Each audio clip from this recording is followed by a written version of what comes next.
తెలుగు రాష్ట్రాల్లో భూకంప అలజడి, ఉలిక్కిపడ్డ ప్రజలు.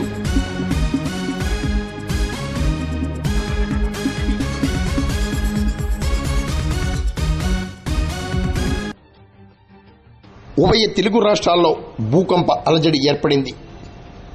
తెలుగు రాష్ట్రాల్లో భూ ప్రకంపనలు ప్రజల్లో అలజడి సృష్టించాయి.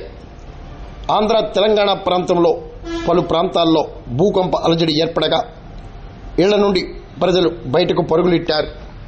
ప్రసిద్ధ సమ్మక్క సారక్క ఆలయం వద్ద కూడా ఈ భూకంప అలజడి స్పష్టంగా కనిపించడం విశేషం.